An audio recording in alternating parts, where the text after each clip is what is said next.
Melina, what do women want? Wait, Melina, we just got a Well, new. women are human beings, and human beings all want different things. that is Well, That's all I can say. Hold on. Next one. Okay. Okay, let's go.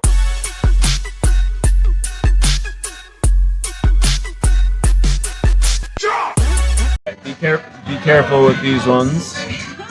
These are. How are you? Good. How are you? Good. I'm David, and you? Julia. And then you? I'm Sicily. Say Sicily. Sicily. Like the Italian island, if that helps at all. Please give your local names. Okay. Do you have a local name? Mpundu. I have too many local names. Okay. Like, give me two. Chanda. Chanda. Shimapalo. What? Shimapalo. Yo, Kamui Shiva. Shimapalo. It's like the father of blessings. That's Shimapalo. That's my patata's name. And sometimes they refer to me with relative. You guys, can you rap? Not well. My head. Oh, you also sing in the shower? I sing in the shower. You didn't hear me. You We are sang a beautiful rendition of Young Girls, and then we sang something else. I think maybe not. Okay. So here we are just talking about mental health issues and how we do understand mental health, and then now looking at that's why you found us here now. I would like to hear from you guys about what you really understand about mental health. I need to hear because I know you have different views on it.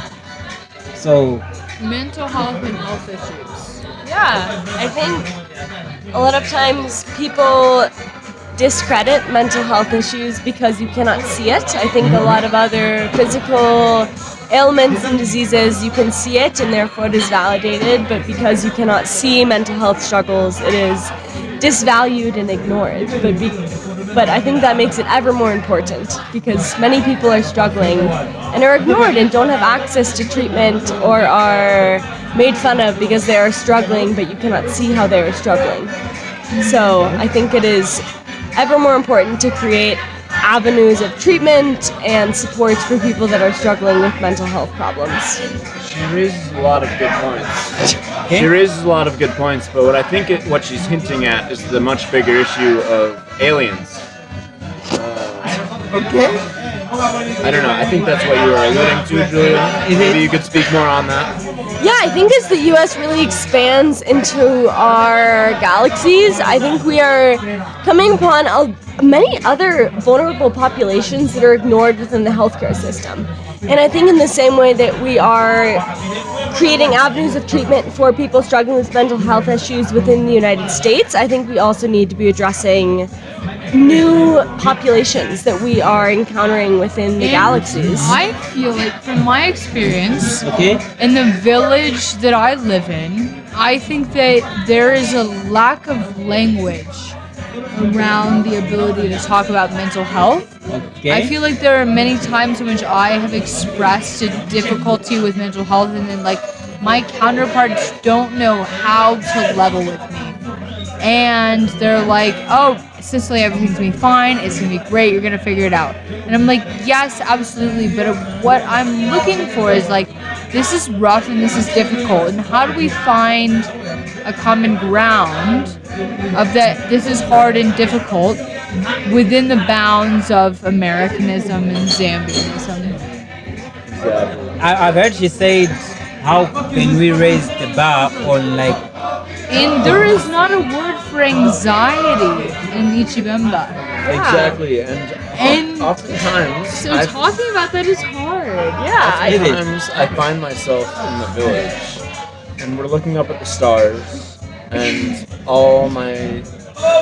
only word in Bembo that people say is Mtande. Okay. Stars. Mm-hmm. But they don't have a word for the other things we see in the stars. like what? Like those aliens that are visiting us. But And other words, I look up at the stars and I feel overwhelmed, or I feel anxious, or I feel sad. I think about everything else out in the world. But all I can say is Chabipa or Indi no Bulanda versus in English. In English, I could say I'm overwhelmed. I've got to go. You have We've got do your song? yeah. Melina and I are scouting this singer. Okay. So hopefully we'll be able to update you soon. Okay, cool. You find me. Yeah. Let me stick with you a bit. You got us. We're ready. Okay. Give us a hard question. Well, Okay, can I finish? okay, my cool. memory? Finish first. I just think when we're talking about mental health, I think it is sometimes frustrating to be operating within a language, like a Zambian language, where I can find 5 different words for how to beat someone or how to beat my child, but I can say one word for how I feel. Now for bueno, now for... No, but even then, the word for how you feel of angry and sad are combined into one word in Bemba. Oh. And so when being angry versus being sad is very different. So trying to describe to people a situation in which being angry and sad are very different, and I'm like, no, what? And then they're just like, oh yeah. It feels very general, and that's really difficult because being angry and sad is so different. Yes, Do you agree? I agree with that. But I think being able to describe specifically what you're feeling is the gateway into being able to address it. But how do you address that issue now? Like, If I'm speaking in English where I can say I'm feeling overwhelmed versus I'm feeling sad, if I tell that to someone else, there are 2 different ways that they can help support me. Oh, what are you feeling overwhelmed? Like what is pressing on you versus what is making you sad? What is hurting your soul? There are 2 different ways that can be addressed. Like let's work through your homework versus yes, we do. It's not about me. It's not about you. It's about the connection that we build with people. Não foi Ukufulua. Ukufulua is if mad you and sad, say right? yeah, Ugufuru was mad. No And sad. Ukufulua is mad and sad. Yeah. So when I say Inde Fulua, I could be saying that I'm mad, or I could be saying that I'm sad. And those are very different. Are y'all talking about Bimba? No, we're talking about We're talking about limited mental health. vocabulary within local language and how that affects one's ability Gang. to process mental Let health me be issues. real. We don't. We're talking about real shit. And you know what? Now I'm going to transition to the lack of gender sensitivity towards mental health Oh issues. my because you are the God. sentient male that is Oh detracted from the issues goodness. at hand. This is the Old Crow podcast. You know what listeners are interested in? What? Wait, Do you know you what? know? I could sing I Kissed a Girl by Katy Perry for the 2nd time, but I'm more interested in talking about mental health issues. Gang, this ain't a podcast. Is this a podcast about mental health issues? Burn it up! The Old Crow podcast is about mental health issues. We had no choice, and we have to hear from you. The only mental health issue I'm worried about is what the women are interested in. That's the only mental health. Like, what is the sexiest? What is the sexiest mental health issue that a guy could have? ADHD? No. No? Dyslexia? Synesthesia? PTSD. PTSD? PTSD is pretty sexy because that means he's been at war. Okay, I'm back. I think you can make a post. Let's talk to him about I need him to co-host on the mental health issue. I'm I out. don't think you should sexualize mental health issues. I think all we can do as women and partners to the men that we very, very love is make space for all of the mental health issues and make sure that there is space for the men to express it and feel like they have avenues of support to reach out to. I hear you. Because I feel like as women, sometimes we reinforce that men should be strong and stoic and not express emotions. How you explain it. Especially within Zambian culture, when in reality men feel just as many emotions as women do, and we need to make sure that they feel safe and supported in expressing that and reaching out to support. And gender equity comes from an idea that we can both feel the same things and mean the same things and have the exact same jobs. And I think the difficulty comes from like such a binary culture, and that there's this expectation of men and this expectation of women, and I think both parties are really disenfranchised by that idea. And that men would drastically benefit from this idea of like, I don't know, teachers at my school lose their wife for a week and don't cook. And it's like, babe, it would be great if you knew how to cook shima and relish for a couple of days to provide for not only you but your family.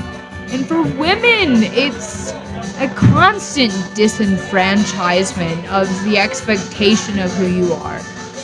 Women are capable and super successful and don't even need the opportunity by you to provide that. Like, they're absolutely amazing. They just need you to reconcile with the insecurity that you feel around the success of women. And I get that that's hard, but it's also like, it's really cool when your wife can provide all the money and all the, you know, whatever, but also like, give equality. So let's hear from him on his view on mental health, so that I can also pose the question to you guys back. Yeah, that was very powerful. That was very liberating, if I can say.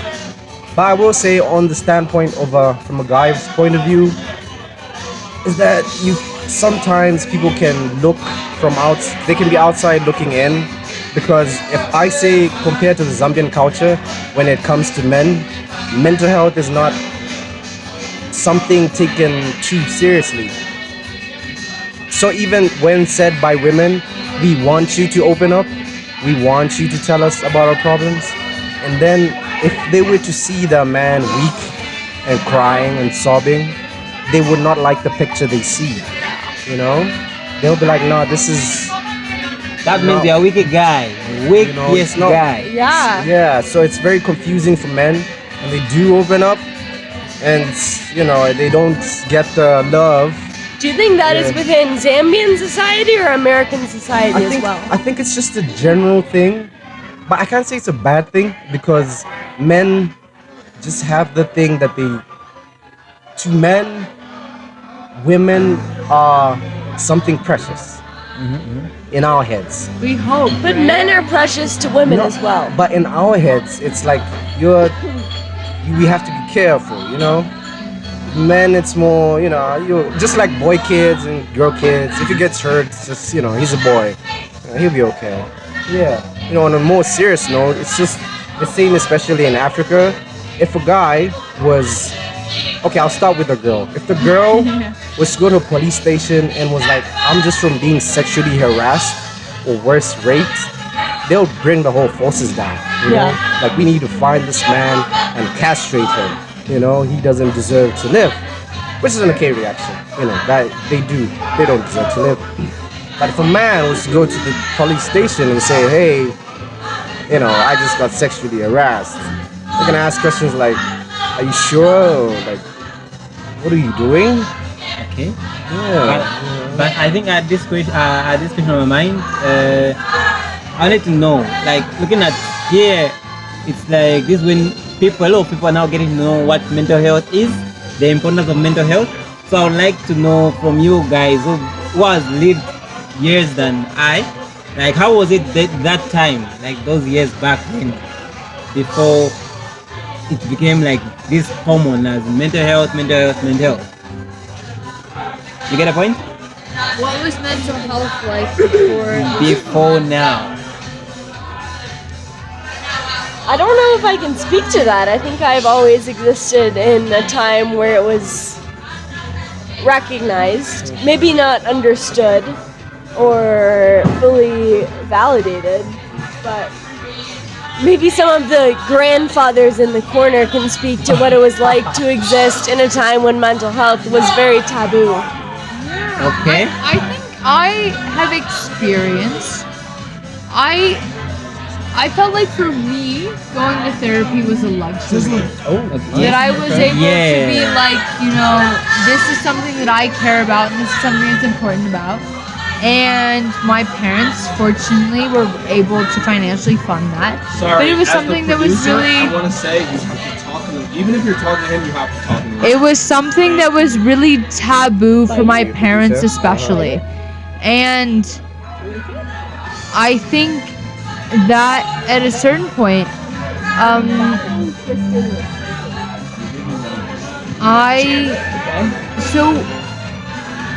it was something that was really taboo in general.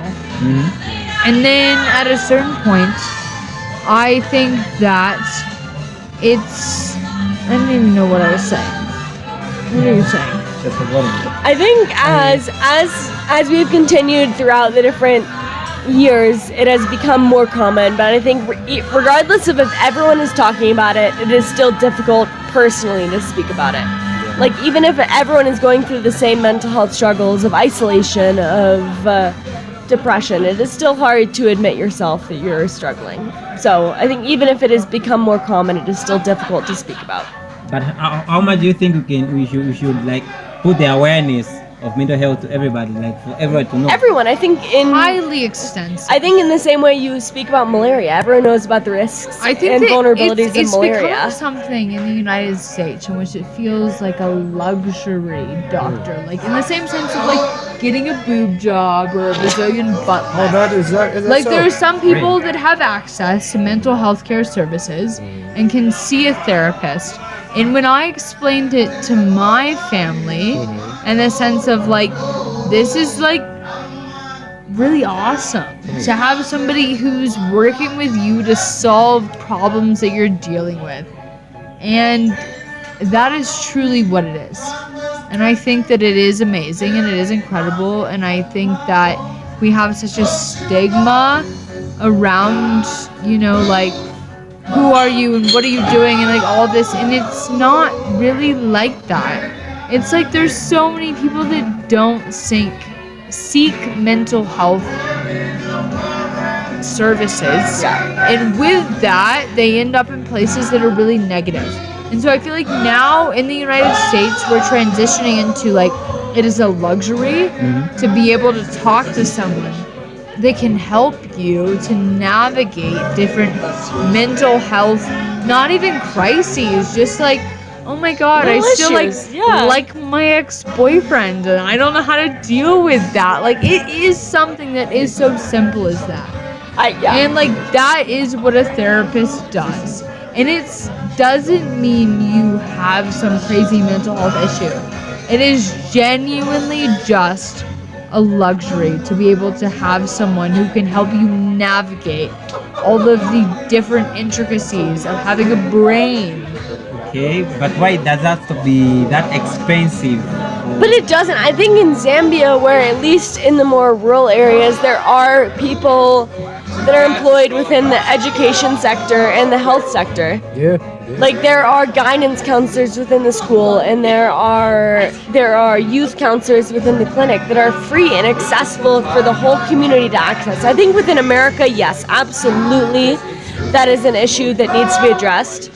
It is expensive. If I want to talk about my issues, I need to seek out a therapist. But I think in the rural areas, I cannot speak to private therapy within the urban areas of Zambia, but I think with where the majority of the Zambian population resides, mental health issues can be talked about and addressed through free services. Okay. Do you agree? There's so many people I do, too. but- It's like it's just having a friend and having a person that like is willing to try to understand what you're going through.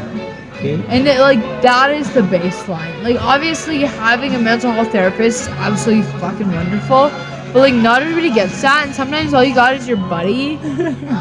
And that can be enough if we create a situation in which talking about the difficulties that we're genuinely experiencing is acceptable.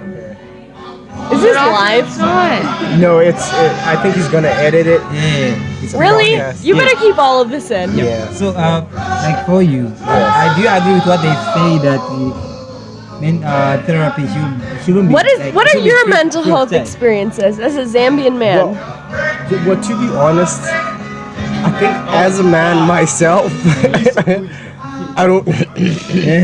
I would say I don't have many mental issues because I think as growing up, I slowly knew what I need to do to handle when I go through something, when I'm anxious, when I'm sad, when I'm mad, in a productive. How do you way. address that though? When you're mad? You've had a rough day at work. What do you do? Well, for myself, I try. Where my head goes is what's the quickest way to get out of this? Okay. I think of it like a ditch. You know, you're in a ditch. I don't want to stay in this ditch. Yeah. This ditch sucks. So how do I get out? So for myself, I think I find other avenues that help. But what are those avenues? Music really helps me. Calms me Listening? down. Yeah, listen to music. As she said, you know, talking to a friend, you know, just hanging out with friends. Sometimes, you know, some motivational talks, maybe. Yeah. But I have met people that have really big problems that just can't go away with music. Yeah, you know, I have met people that, you know, have thought of suicide and What do you say to them? I just try to be there, you know. You can't really you can only do so much for somebody. Just let them know you're there, you know. So yeah. But I do know, let me not stray away. I do know for men, especially for my type of people, we're not really taught as we grow up how to deal with our problems. I think women that just don't know, cry it out, I don't know, talk to your friends. But if I'm a Zambian male in a rural setting and I come to you and I say I am depressed because I cannot farm for my family. There's a drought. I can't farm for my family. A typical man would call you weak. Yeah, what do you say to that? As the person counteracting that, what do you say to that? Like he's depressed for the farm? Yeah, I say I cannot provide for my family and I feel weak. What do you say to that? How do you support me? I tell you, this is just the phase. You come back up, you've done before. You have to believe that, whether I like it or not. Yeah, just find people that support you and know what you're capable of and will encourage you. Like, you're a man, don't worry. We won't leave you for not giving us food. Am I less of a man? I would say yes and no. This is the hard truth. I'll say yes and no. That's a hard thing that is very Zambian. Yeah, but I'm trying to be as brutally honest as I can be, just like society is. Like, do you Yeah. think it's only Zambia or that's South Africa plan? I think maybe for countries maybe like the US, for example, people are more lenient to how people feel. You know, you can. It depends on the context. Give me a situation we can talk about. Yeah, so something like hey, I lost my job. I don't know how I'm gonna pay rent or live. I've tried to find jobs, but it's just not working out. You know, I'm unemployed, money's finishing, you know. So for my typical Zambian people that I know, is society would understand and be like, we understand, it's hard, you know. Yeah, you see his reaction. He's like, am I sure? It is hard. So they would understand because they've been there, you know, it's probably hard. But as a man, they'll be like, you know, you're a man, you know, figure it out, you know. I think that's the response you can ever get. Yeah, figure it out. That's how it is. It's a combination, right? Of like we live in villages, and we experience a lot of the women work so, and they do not get the credit. They do. And Really? what they do is not looked at as work. They really do. You wake up and your laundry's done, your They do. food is cooked, your house is cleaned, and you're like, all right, now we start the work. And as a woman, people in my village have asked me, and they've been like, why are you not married? And I'm like, I don't want to be a babysitter. I don't want to be a house cleaner. I don't want to be a laundromat. I don't want to be a chef. So where does that leave me as a life in a relationship? And I think that there are many positive things, but the people in my village are like, fair enough. I mean, I have a question for you guys, especially Yeah. from my own experience. It is recording. So I mean, I think it's more understood in the US, but even I maybe just 50% understand it. When someone told me, for example, maybe you guys can explain, they told me I have anxiety. So in my head, I was like, what do you mean you have anxiety? Then I was like, I have I anxiety. would love to talk to you about that. Yeah, so in my head, I was thinking like, okay, is it like a flu? Are you sick? I would love to talk to you about that because I have tried to talk to my Zambian counterparts and find an equivalent word in Bemba for anxiety. Often they describe being scared or nervous, and I'm like, no, it's not that exactly. So what would you describe anxiety as, you know? And do you have an idea? Bundu. Anxiety. Tell us. Mpundu, I think I think, okay, if I were to describe it, when I'm feeling anxious, like, I think the last time I was feeling anxious, I had a big work thing coming up, and I hadn't met it, or they were talking about people failing to meet it, and I thought, oh my goodness, did I fail too?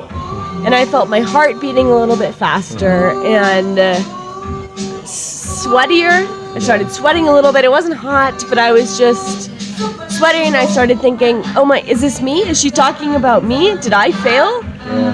And then it was momentary. So it wasn't long-term anxiety, but it was an hour of anxiety of, oh my, I'm in a, my heart is beating fast. I can't focus. All I can think of is this thing, and my body also I can't relax. for me too, it's a very physical feeling. Okay. And that's what makes it so difficult.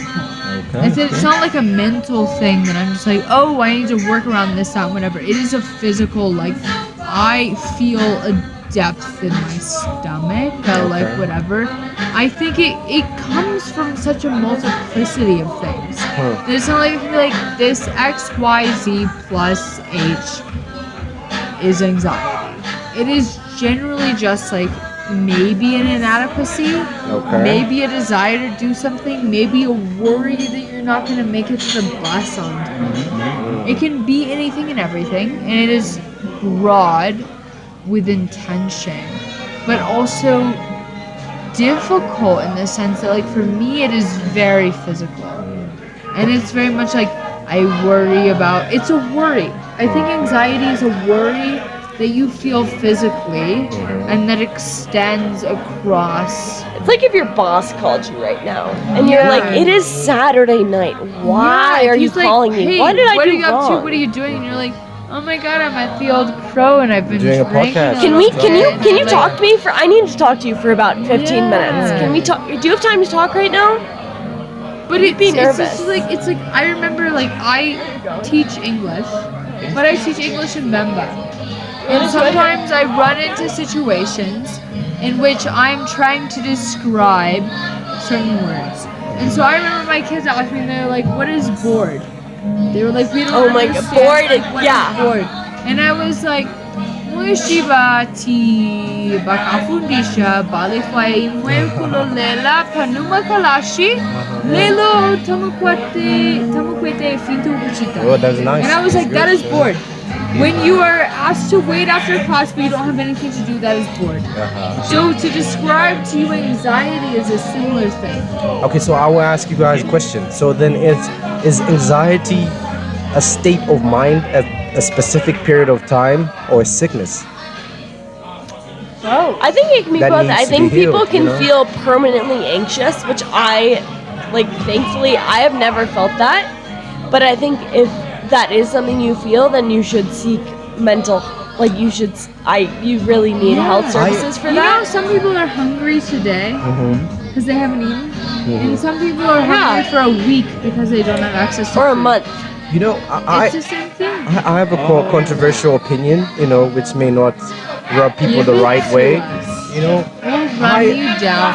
I think anxiety and depression, long term, are a choice. Yeah, I think they're a choice. You agree Deep with that? down, So I question I you. can explain why I think so.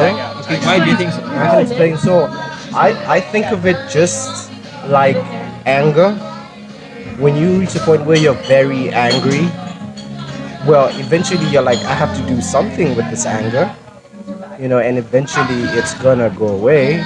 Nobody stays angry for weeks or weeks, maybe. Yeah, I think it's normal to go through anxious moments or sad moments in life. You lose someone, and get really sad.